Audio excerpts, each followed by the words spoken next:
just to start again with the definition of advertising.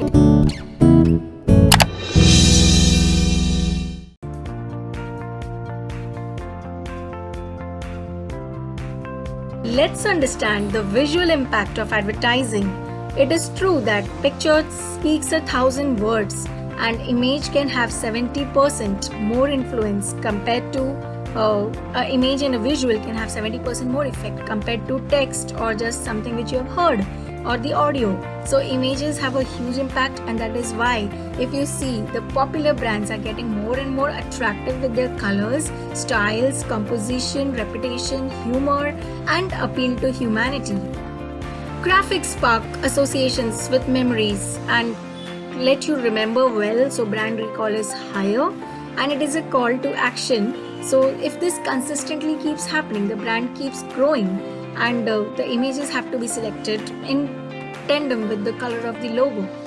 And same way we will see the verbal impact. Okay, so advertising is a marketing form which uses verbal and non-verbal techniques to reach the customers, and the desire to purchase comes from audio effects also. So if a celebrity like Amitabh Bachchan or Vidya Balan is telling you to buy compared to a common man, there is a higher chance that you will listen to it, right? Let's go to the next topic, which is cognitive dissonance. And this is one of the interesting concepts. This is about how people tell you about something and when you actually experience it, and there is a difference in your experience and what people have suggested.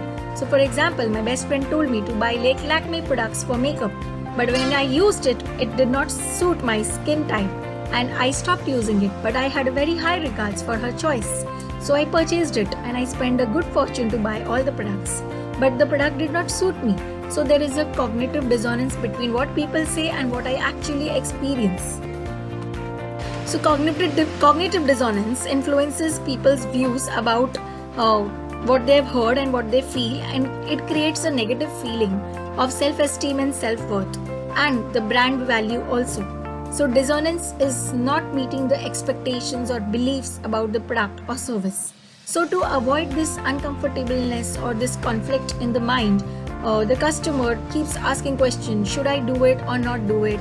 Or, I just did it, it's okay, not a problem one time.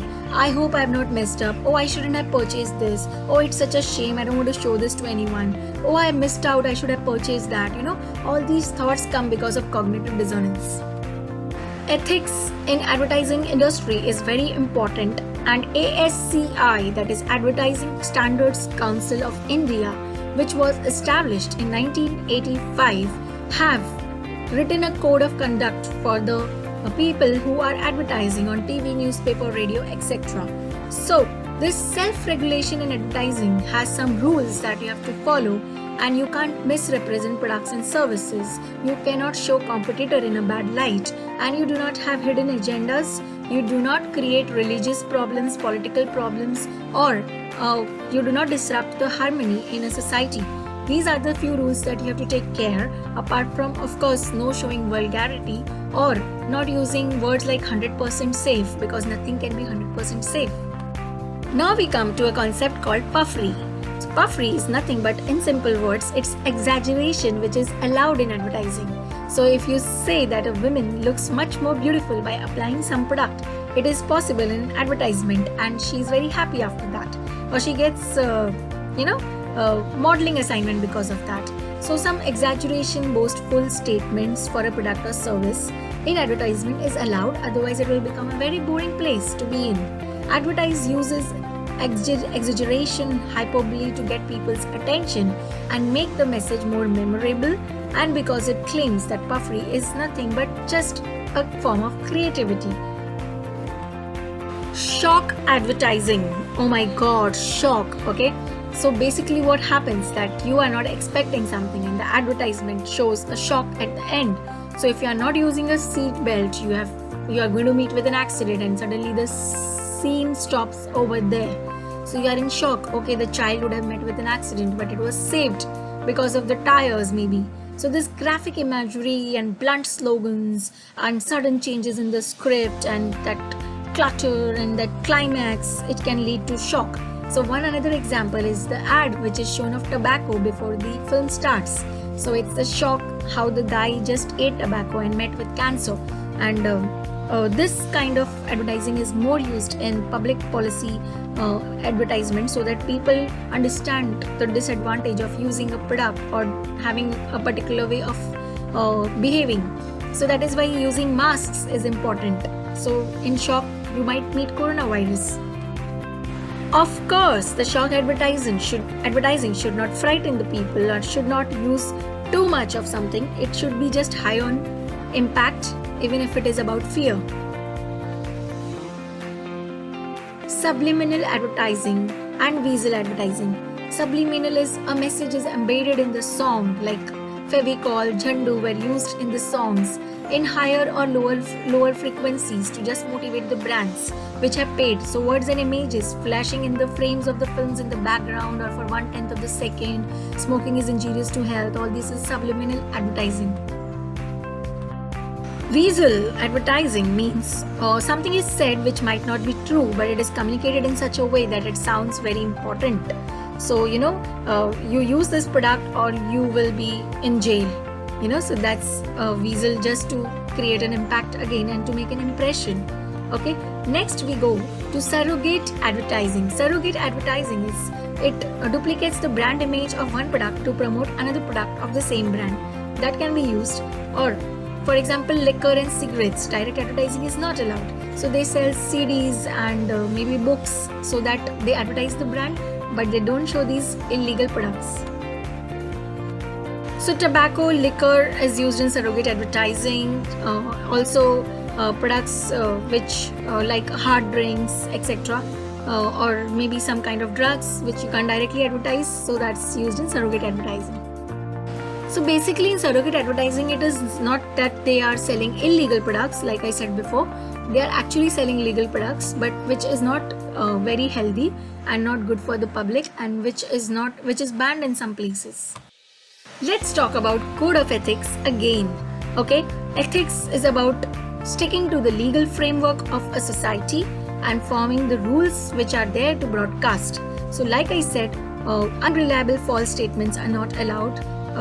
Damaging someone's fundamental rights is not allowed. Business reputation or honor and dignity should not be compromised. And of course, morality and public values and taboos should be avoided, should be taken care of. Disrespectful comparison of competitors' products is not allowed. And the right of every individual is taken care of in the advertisements, and the communication is done with decent words, and standard of decency is maintained. Okay. Editor, please note, add this to the ethics part before.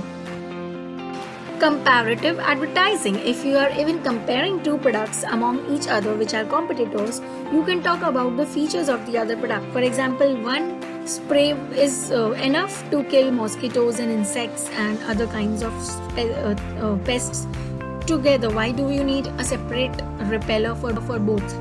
Some ad had come, do you need a separate fridge for ice and separate fridge for vegetables? No. So just use this one spray and you can kill all the cockroaches, insects and pests together. So that's a comparison which is allowed. Or a cold drink, comparing with another cold drink that we are more tastier and healthier, that kind of comparison is allowed. Talk about the most important regulatory body in advertising, which is ASCI, like I said, Advertising Standards Council of India. At present, it is the central statutory agency which looks into the uniform legislation regulating the advertising industry. So it looks into complaints, into concerns, into objections, into any kind of doubts or inquiries. So it takes care of all TV, radio, hoardings, SMS, emailers, internet, website, product packaging, brochures, promotional material and point of sale material, etc. So its role is it is a government body. So ASCI role is to take care of also tie up with various government bodies, including Department of Consumer Affairs, DOCA, Food Safety and Standards Authority of India, FSSAI, Ministry of Ayush, etc., and as well as Ministry of Information and Broadcasting. The association was formed in January 2017, and Supreme Court affirmed that this is a self-regulatory mechanism to help media people into advertising. ASCI is a part of Executive Committee of International Council as well. One of the favorite topic is corporate social responsibility. Corporate social responsibility, that is CSR. So basically, corporate social responsibility talks about mandatory giving some donation or taking care of something related to society, at least 2% of a MNC or a big company, to eradicate poverty, for gender equality, because India has so much of problems related to hunger of children, education of children, women related problems, and so many other things which CSR activities have to take. Also, a lot of companies were not aware about employee health. Now they have to do something related to that. So either they open gyms, they have games for them like cricket, kabaddi, etc., or yoga center for them. So this kind of awareness have come from foreign MNCs in Indian companies. Corporate social responsibility is a big thing now, and everyone is pitching for it, as the companies promote on this idea also, that we are promoting so much of our money for this cause. Okay, so it is mandatory for under Indian Companies Act, Section 135, that 2% of average net profits has to go for CSR to benefit the society and to help financially the weaker sections of the society. Public service advertisement. Public service advertisement, we've already talked about it, but I will just say some more. Like Amitabh Bachchan promoting polio booths and taking drops for your kids, and Swachh Bharat Abhiyans by various celebrities, or PNG initiative Padhega India to Badhega India. These are all public service advertising examples. They are also called to promote social welfare, and NGOs and CRY Foundation and so many others are there in the market. We have talked about corporate advertising, which is the place where the maximum money is put in advertising of products and services. A lot of big marketing teams, sales team, PR teams work together to influence the sales. Okay, it is an intangible asset which adds to the goodwill of the company.